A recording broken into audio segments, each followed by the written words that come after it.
In this video, we're going to look at partial fractions. To begin with, we're going to look at some revision on adding and subtracting algebraic fractions. Let's say, for example, I had 2 over x plus 2, and I wanted to add this now to, say, 3 over x minus 5. We would add these now first by finding a common denominator. The common denominator is the product of these two linear factors. When I say linear factors, that simply means that x is to the first power. If we had a quadratic factor, it'd be x squared, a cubic, x cubed. So what we've got now is x plus 2 multiplied now by x minus 5. This is my common denominator. In the numerator, I'd have 2 lots of x minus 5, and I would add to that now 3 lots of x plus 2. We would then go ahead, expand the brackets in the numerator and tidy up. 2x plus 3x gives me 5x. I've got now minus 10 plus 6, which is minus 4. We would write this now over the common denominator, which is x plus 2 multiplied by x minus 5. This is now a single fraction in its simplest form. At this stage, it would be fair to believe we could take this single fraction and write it now as 2 separate fractions. This process is called expressing a fraction as a sum of its partial fractions. In this video, we're going to look at 4 scenarios where that's the case. To begin with, I just want to focus on some terminology. This is what we call a proper fraction. A proper fraction is where the degree of the numerator is less than the denominator. When I'm talking about the degree, I'm talking about the power of the term in x, or x squared. So, for example, now, if I had x over x squared, this would be a proper fraction as we got x to the first over x squared, and that's what we're going to have here. When I expand these brackets out, we're going to have a term in x squared. That is a proper fraction. If though I had x cubed over x squared, and again it might be x squared plus 2x minus 1, and it might be x cubed plus 3x squared plus 6, for example, this is an improper fraction, as now the degree of the numerator is higher than the denominator.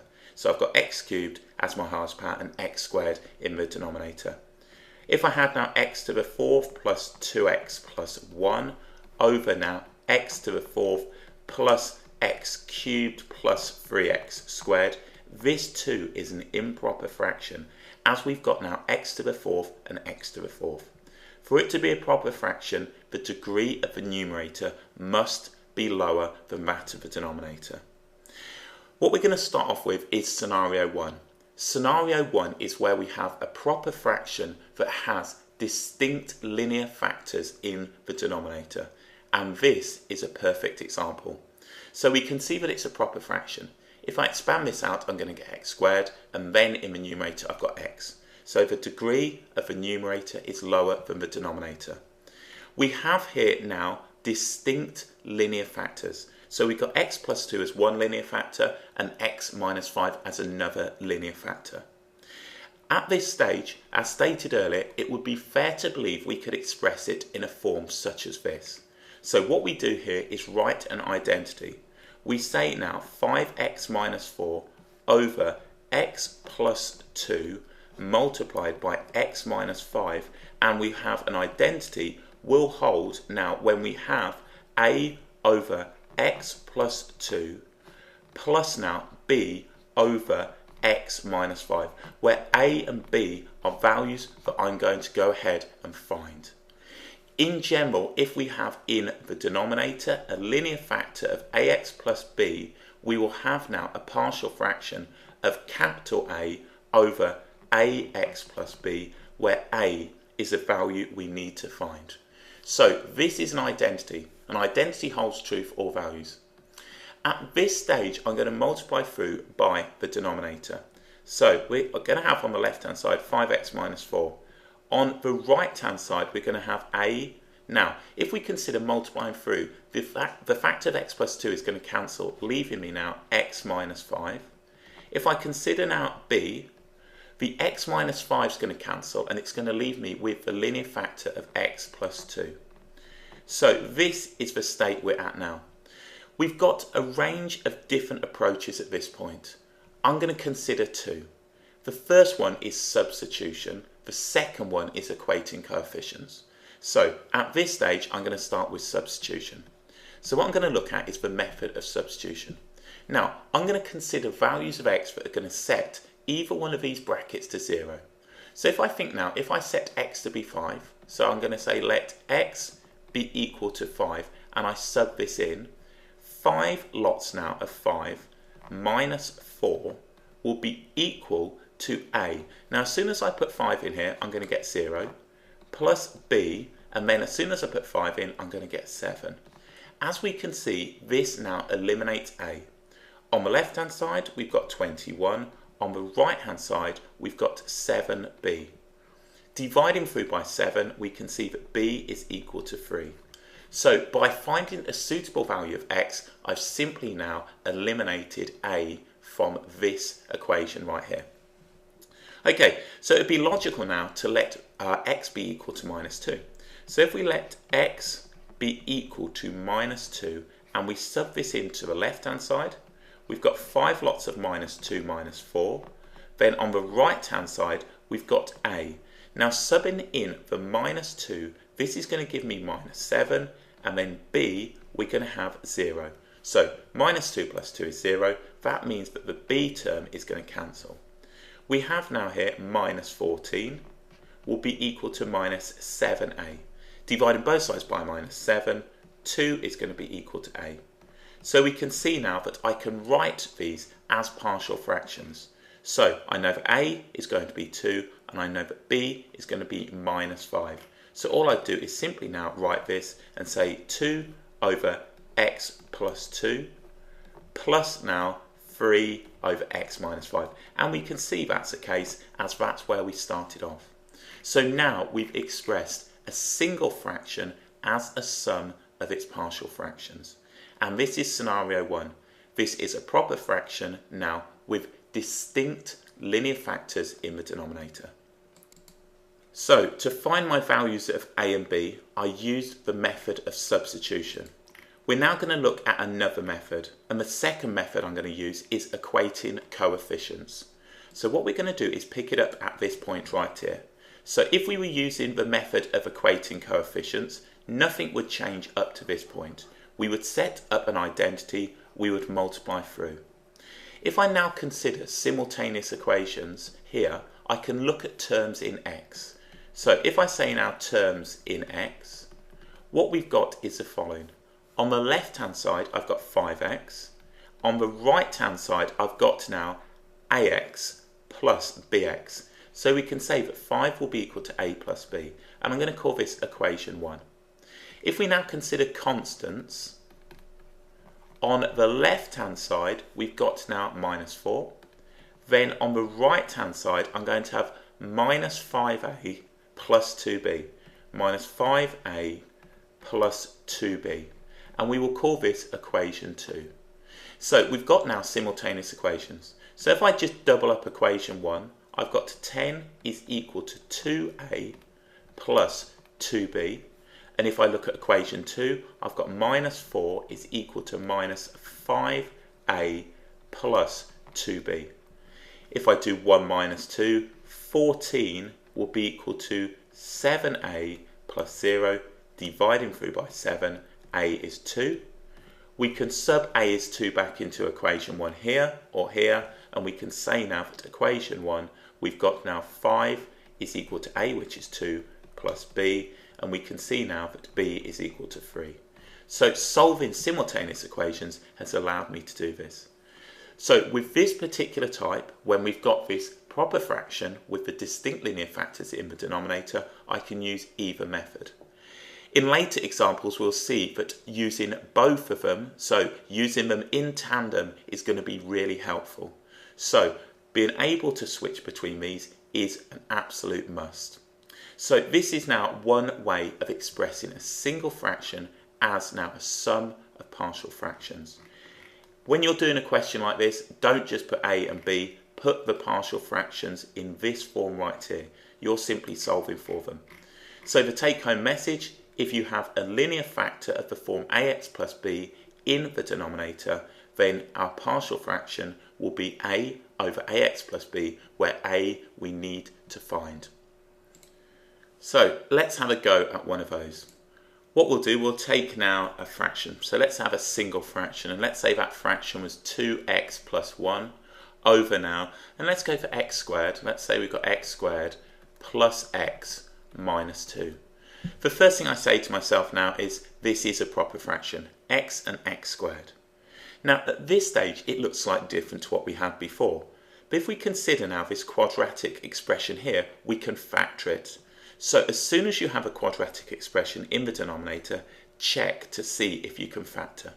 So what we'll have then is 2x plus 1 over, and this is going to give me x plus 2 and then x minus 1, and that factors. I'm now going to set up the identity, and we're going to have a over one of the linear factors, x plus 2, plus b over the other linear factor. It really doesn't matter which you choose here. So I've got a over x plus 2 plus b over x minus 1. So if you're doing this with a friend in class and they say, what have you got for a and what have you got for b, and your answers are different, do check that you've used the same fractions right here. So let's multiply through. We're going to have now 2x plus 1, and then on the right hand side we'll have a. The x plus 2 factor will cancel off to leave me x minus 1, plus b, the x minus 1 factor will cancel off to give me x plus 2. Now at this stage I've got a choice. I can equate the coefficients, which is the simultaneous equations, or I can use substitution and set these brackets to 0. I'm going to use the method now of equating coefficients. So what we'll do now is consider terms in x. So if we think terms in x, on the left hand side I've got 2. Now on the right hand side what I've got here is a plus b. So we've got a plus b, and I'll call this now equation 1. If we consider constants, on now the left hand side we've got 1. On the right hand side minus a plus 2b. So minus a plus 2b, and we'll call this now equation 2. I've got the a's now, I've got a and minus a, so if we add these two together, 3 on the left hand side will be equal to 3b, therefore b will be equal to 1. If we sub that back into equation 1, we've got 2 will be equal to a plus 1, that is equation 1. We can see from here that a is also equal to 1. So I've found the values of a and b, and I can simply express this now as 1 over x plus 2 plus now 1 over x minus 1. Now if you go ahead and add these without really looking at this, you'll see what you're going to get. You're going to get x minus 1 plus x plus 2, which is going to give us 2x plus 1. So this now is expressed in the single fraction 2x plus 1 over x plus 2x minus 1 as now a sum of partial fraction, or sum of its partial fractions. So again, this is our first scenario here. We might have now a different fraction, so let's look at something slightly different. We might have now, for example, let's say we've got x squared minus 2x plus 6 now over, and we might have x plus 1, we might have x minus 2, and we might have now x plus 4. What we've got here now are 3 distinct linear factors in the denominator.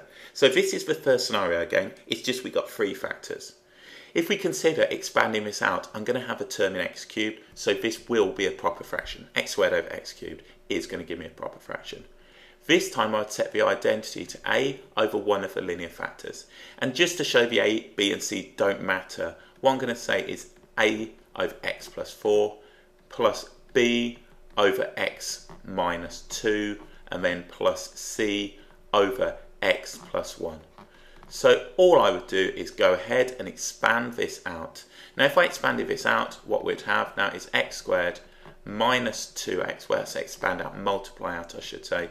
Now if we consider the x plus 4, that factor will drop off and we'll have x plus 1, we'll have x minus 2, then we'll have plus b, we'll have now the x minus 2 drop off to give me x plus 1, then we'd have now x plus the 4, and then finally plus c, and we'd have now the x plus 1 would cancel to leave me x minus 2 and then x plus 4. What you'll see here is in each of this expression right here, you're going to have 2x plus 4s, 2x minus 2s, and 2x plus 1s. Later on we'll look at how we deal with this and using both of the methods we've had before in tandem. So this is now an example of exactly the same, yet we've got 3 linear factors in the denominator. Okay, let's move on to scenario 2. Scenario 2 is where we have a repeated linear factor in the denominator. So what does that mean? Let's take now a fraction. Let's say we've got, let's go for 2x squared minus 5x, and then we've got plus 7. And now I've got this over a linear factor, and let's say the linear factor was x minus 2. And then what we have is a repeated factor. The repeated factor is x minus 1 all squared. When we set up an identity, it can be shown that this can be written in the form a over the quantity x minus 2 plus now b over the quantity x minus 1 plus c over the quantity x minus 1 all squared. Now let's consider that that was a cubic term. We would have now x minus 1 all squared, x minus 1 all cubed. So we'd have a d value. And in general we can say now that if there is a repeated linear factor in the denominator, and we have now ax plus b, and we have this term squared, this will give, and this is in the denominator, this will give rise to partial fractions of the form a over ax plus b plus now b over ax plus b all squared. So this is sort of a formal definition, or if you like, something to write in your notes. So if we had ax plus b all cubed, we'd have a over x plus b over ax plus b all squared plus c over ax plus b all cubed. Okay, let's look at dealing with this. So what I'm going to do now is simply multiply through by the common denominator. So when I do that, on the left hand side, 2x squared minus 5x plus 7, and this will now, on the right hand side, be a. The x minus 2 is going to cancel, leaving me x minus 1 all squared.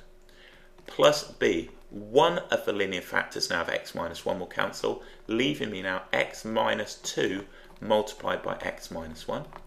Plus c, the x minus 1 all squared will drop off, and we'll just simply have x minus 2. Now at this stage I'm going to use the method of substitution. So let's consider values of x. We'll start off now saying let x be equal to positive 1. If I let x be equal to positive 1, left hand side 2 lots of 1 squared minus 5 lots of 1 plus 7. Now on the right hand side, if I sub in 1 here, I'm going to get 0. If I sub in 1 here, I'm going to get 0. And then if I sub in 1 in here, I'm going to get minus 1. So it's going to be c multiplied by minus 1. So doing a bit of tidying, 2 plus 7 is going to give me 9, minus 5 is going to give me 4, and then I'm going to have minus c. So from this we can see that c is equal to minus 4. So we found our value of c. So we could put now the minus 4 in the numerator just here. Let's now let x, so let x be equal to positive 2. If I let x be equal to positive 2, what we'll see now is this bracket will turn to 0, so will this. So I've got now 2 lots of 2 squared, which is 4. This is the left hand side, minus 5 lots of 2 plus 7, and that will be equal now to a. Then if I'm subbing 2 in, that will give me 1. 1 squared is 1. Plus b, we will have 0, plus now c, and we'll have 0. So let's consider what we've got. On now the left hand side, I've got 8 plus 7, which is 15, minus 10, I've got 5. On the right hand side, I've simply got a. So we can see that a is going to be 5. Now, let's look at our problem from here on in. I've now used 1, I've now used 2, but I don't have the value of b. And this is where we use the method of equating coefficients. So in this particular case, I've started now by using a substitution. You could have now equated the coefficients, but as you can see, terms in x squared, you're going to get ax squared plus bx squared is equal to 2x squared. Terms in x, we're going to have minus 2ax, we're going to have minus 3bx, and then we're going to have plus cx is equal to minus 5. Constants, we're going to have 7 is equal to 1a minus, plus 2b minus 2c. And you can see that system of equations is going to get quite messy. So at this stage, what I do is revert back to equating the coefficients for either the terms in x squared, the terms in x, or the constant. So what I'm going to do now is consider terms in x squared. I generally prefer to go for terms in x squared. So if we look on the left hand side, we've got 2. Then on the right hand side, we've got now on here, terms in x squared, I've got ax squared plus bx squared. So from this, we can see now that 2 will be equal to a plus b. Now I know that a is 5, so I can say that 2 will be equal to 5 plus b. Subtracting 5 from both sides, b would be equal to minus 3. So we now have a, b and c. If you'd looked at constants, let's just consider the constants. 7 is going to be equal to a, then we're going to have plus 2b, and then we're going to have minus 2c. Now as you can see, we've got more work here, but it wouldn't matter anyway. If I subbed in now minus c, that's going to give me 8. Then if I subbed in now 5 as a, we're going to be ending up with just b to find. So exactly the same. So what I'm going to do is go ahead now and express these in partial fractions, or express the single fraction in partial fractions. So a was 5, so I've got 5 over x minus 2. We've seen that b was minus 3, so it's minus 3 over x minus 1. And then we got now c was minus 4, so it's going to be minus 4 over x minus 1 all squared. So that now is expressing the single fraction in partial fractions. And this is the second scenario. The second scenario is where we have a repeated linear factor. So this is a linear factor, it's x minus 1. So it's not x cubed, which would be a cubic factor, it's just a repeated factor. This is x minus 1 multiplied by x minus 1. Okay, let's move on to the third scenario. Before I start the third scenario, it's important to stress that this may or may not be in the syllabus that you're working with. I'm going to include it for completeness, but please check with either your teacher, your textbook, or your exam board of whether you're going to have this one. The third scenario, is where we have a quadratic factor in the denominator. So let's look at an example of that. So we've got, say, x squared plus 1 in now the numerator. Then in the denominator, I've got an irreducible quadratic factor. When I say irreducible, it means I can't factor this. So what I've got now, let's say we have this. So we've got a proper fraction. As when I expand the denominator out, I'm going to get x cubed. Numerator x squared, denominator x cubed, therefore is proper. But this time we've got now this quadratic factor. Now in general, what we say is if we have a quadratic factor of the form ax squared plus bx plus c in the denominator, this will give rise now to the partial fraction of ax plus b, where a and b are to be found. So let's go ahead and look at this. Setting up the identity, we can say that this is going to be ax plus b over now x squared plus 2, and then we're going to add to that now c over x minus 1. Remember, this is a linear factor right here. So multiplying through, we've got now x squared plus 1. Then on the right hand side, we're going to have ax plus b, and now the x squared plus 2 will drop off to leave us x minus 1. Plus now we've got the c, and that will be multiplied by the x squared plus 2.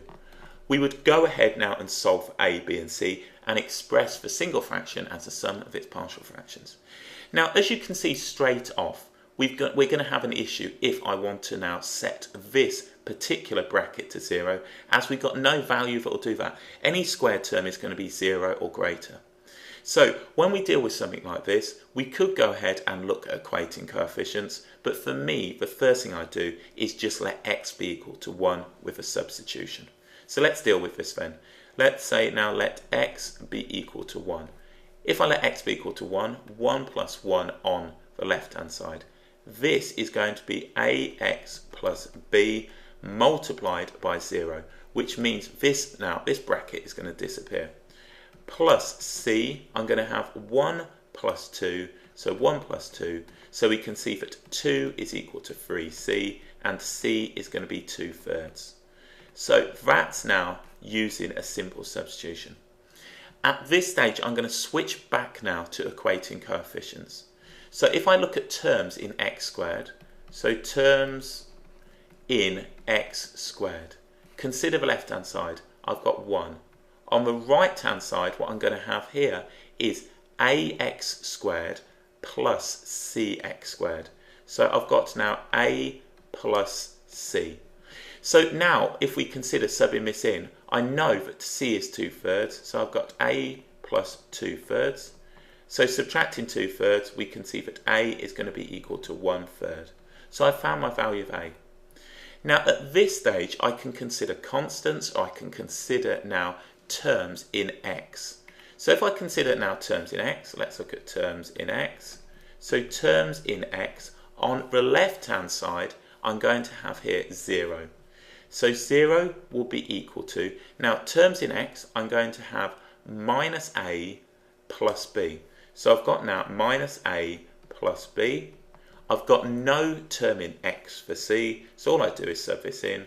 0 will be equal to minus 1/3 plus b, and we can see now that b is going to be 1/3. So b is 1/3. And then all we do is put these back together by subbing those values in. So I found my values of a, b and c, and then we can express that now as a sum of partial fractions. So this is the third scenario. The third scenario is where we have a quadratic factor that we cannot factor in the denominator. So let's look at a couple of examples of this in action and where it wouldn't actually be the case.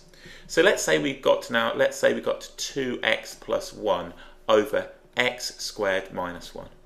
My first thought is that this is a proper fraction. We've got x in the denominator, sorry, x squared in the denominator, x in the numerator. So it is proper. So let's look at this. This is a difference of squares. So we could write this as 2x plus 1 over now x plus 1 multiplied by x minus 1, and then simply set up the identity and proceed as before. So what we've got then is a over x plus 1 plus now b over x minus 1, and we'd simply multiply out, and we have now this one, which is like the ones we looked at in the first scenario. We've got now these distinct linear factors. So it's not repeated linear factor, it's no longer quadratic, and it is a proper fraction. So all we do is go and multiply out and find a and b. Another example might be if we had, let's say we got 3x plus 5 over now, let's say x squared minus x minus 6. Again, proper fraction, x in the numerator, x squared in the denominator.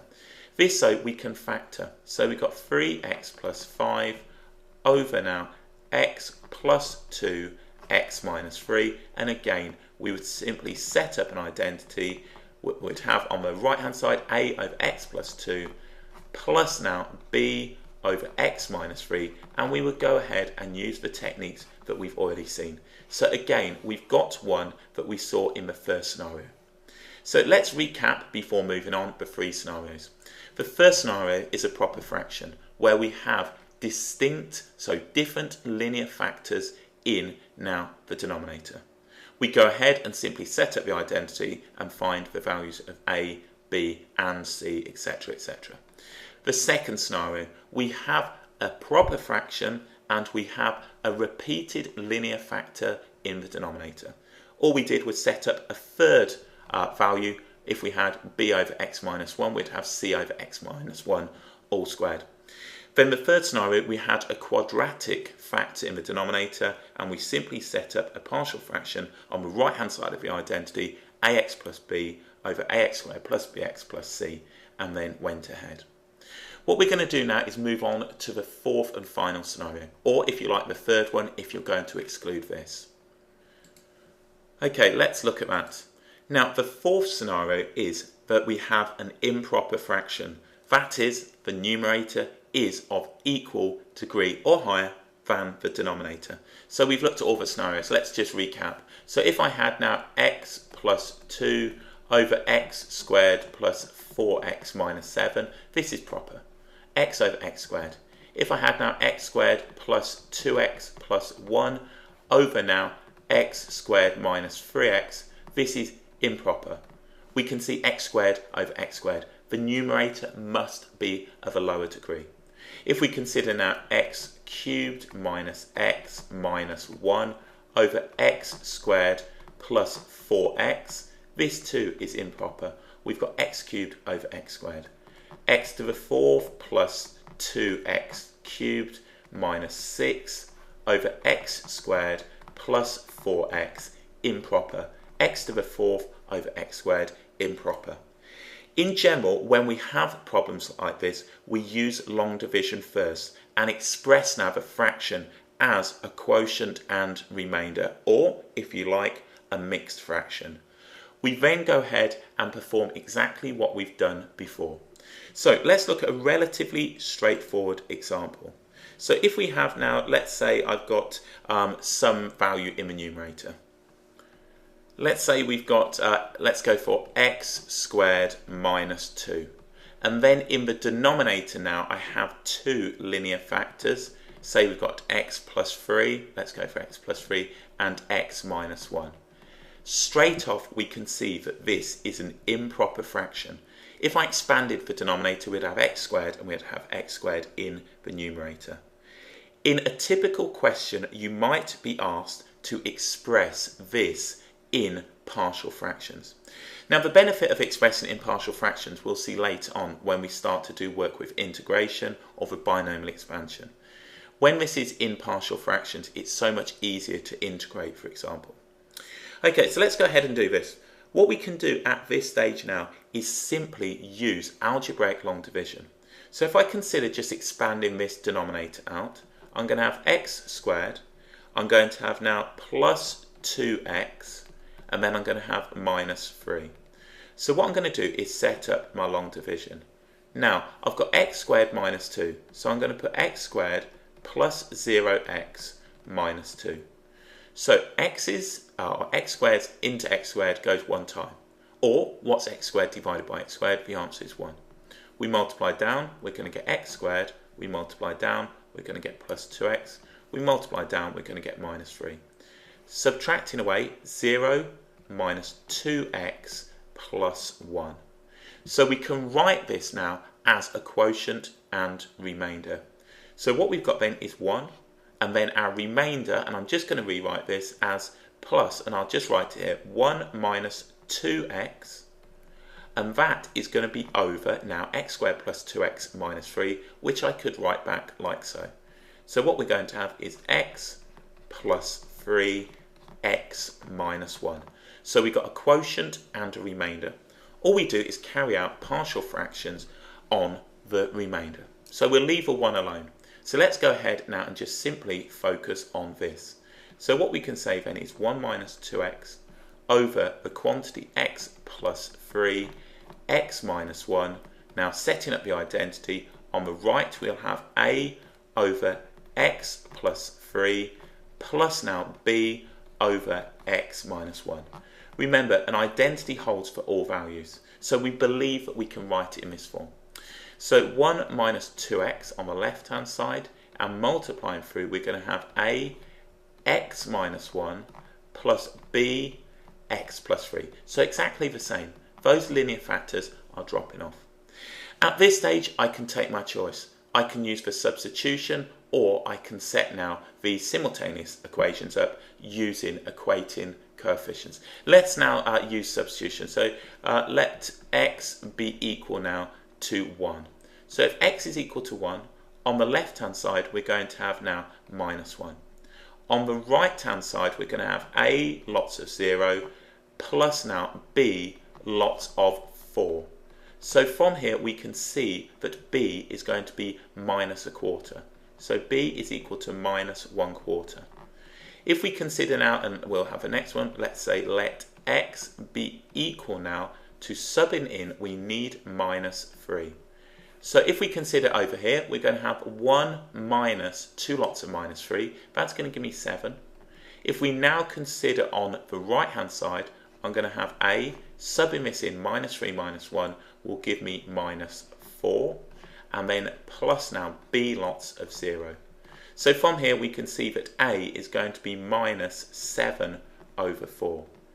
All we would do is simply go ahead and put these values back now into our partial fractions here. So we could say that this value right here plus the one that we've already got could be written in partial fractions. So if we were asked to express this single fraction in partial fractions, my answer is going to be as follows. I've got 1, which is what we found here, the quotient to be from earlier. Then I've got now a, which is going to be minus 7 over 4 lots of x plus 3. And then now I've got minus 1 over 4 lots of x minus 1. So all I've done is simply subbed in these values right here. So if I want to express now this in partial fractions, I have the scenario right here. And that will mean if I was asked to integrate that original expression with respect to x, it would be so much easier. Integrating 1 gives me x. Integrating this right here, if you haven't come across it, will give me now a log function, as will this. It's just significantly easier to work with in this form. So that's a relatively straightforward example. It won't always be that nice in terms of your partial fractions when you have now this scenario. And this scenario is where we have the improper fraction. In the next video, we're going to work through a range of examples. The first thing I want to do in the next video is spot which type it is. Is it the first type? The first type is a proper fraction. We have distinct linear factors in the denominator. The second scenario, we have now a repeated linear factor in the denominator and the fraction is still proper. The third scenario was where we had a proper fraction and we had a quadratic factor in the denominator, which was less frequently occurring, or it might not even be in your syllabus. And then the fourth example, we had an improper fraction. We carried out, generally speaking, polynomial long division and expressed it as a quotient and remainder, or if you like, a mixed fraction. We went ahead and simply used partial fractions on the remainder. We put it all back together. So there we go, 4 different scenarios. In the next video, we'll work through a range and look at the different techniques we can use to express a single fraction as a sum of partial fractions.